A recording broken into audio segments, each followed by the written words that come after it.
We want to get in front of the issue before it's a crisis.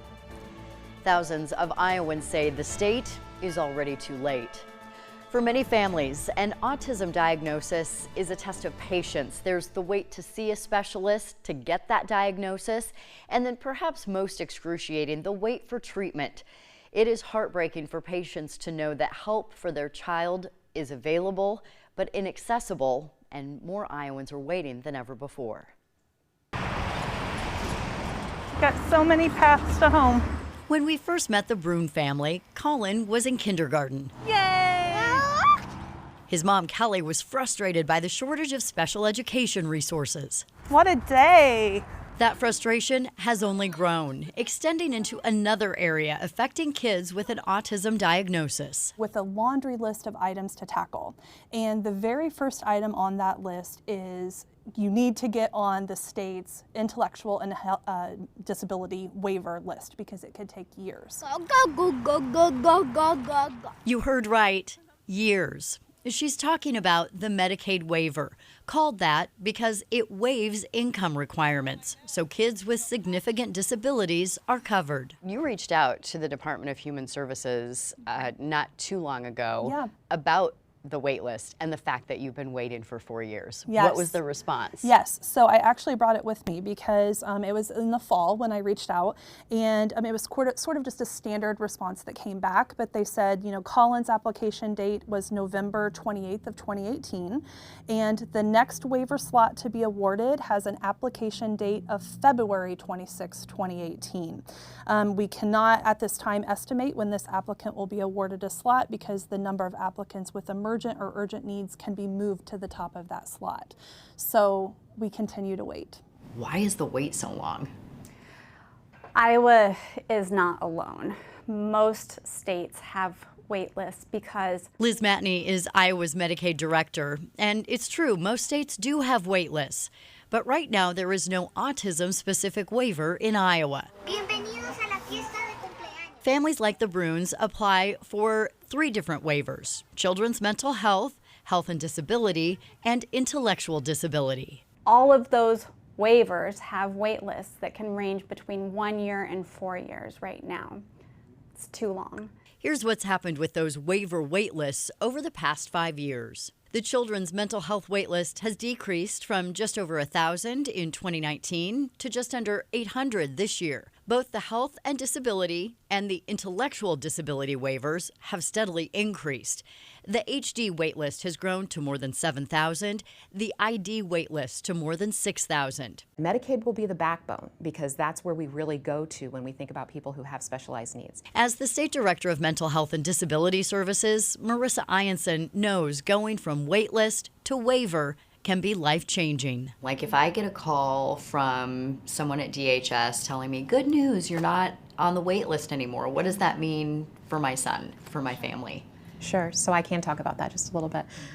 So what the waiver really means to folks is that they're going to have access to an enhanced array of services. So for children specifically, we want to connect them with the resources that they need so that to the extent possible, they can live their most productive and high quality life, really reaching their potential. Might be lifelong supports, things that we can build in for someone that are going to help them stay at home. So it may be skill building, it may be someday in the future we're going to build the skills that are going to secure us a job and they're going to secure us our own place to live and that sort of thing. So it's really coming in with those additional supports.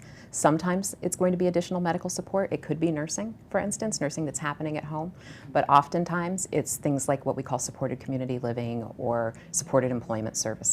Services that are out of reach for the thousands of people on the wait list. I feel really blessed that I have insurance and an employer who really supports us. Who says quack? It was Duck. It was Duck. Great work. He can have ABA therapy. He can get speech and physical therapy because he needs those things.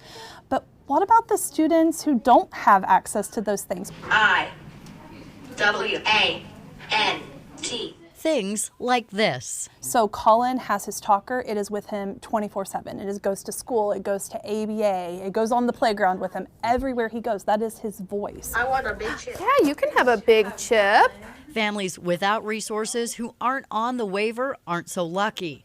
Their school will likely provide a device for using at school, but that's it. That device stays at school. It does not follow them at home. It does not follow them in after hours. And so while they're doing some really good learning and growth at school, it stops as the school day stops.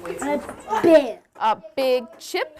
Can you tell me? The waiver would be able to do that, but right now we've got too many people on the wait list not getting the resources that they deserve. We have to operate our program within the budget that's appropriated to us by the governor's office and the legislature. The investment from the state has steadily increased over the past 5 years to more than $7 billion in the last fiscal year. And last year, DHS received more than $560 million from the American Rescue Plan. $2 million of that was used to study the current system. What do you think about that? Well, it wouldn't have taken much study to just come and talk with parents about what life is like, because it is not right. We do not feel supported as parents. What do you think they should have done with that money?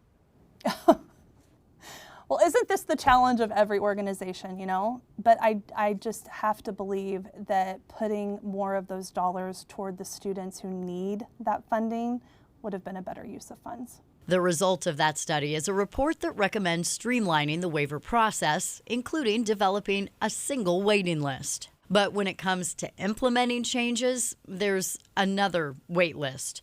This graphic on the DHS website shows that improved waitlist policy and procedure is in its exploration phase, with no plans to move past that. So really, you haven't been given any indication of how much longer Colin might have to wait.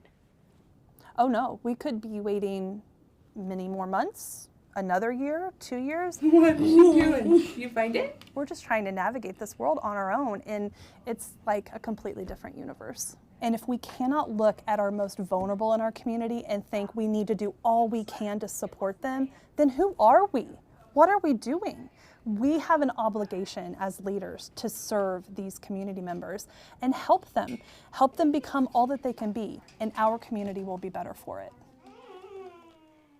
Now, DHS is also using more than $100 million for things like recruiting and retention bonuses within the home and community-based services system, increasing rates that service providers are paid, some pilot programs, and finally, maybe ways to buy down those horribly long wait lists. Also, though that last graphic on the state's website only shows this issue being explored, the authors of the study recommend full implementation of these changes by the end of next year into 2025. So more waiting for these families. Absolutely. All right, thanks a lot. We know this hits home for a lot of families out there. Thanks, Erin.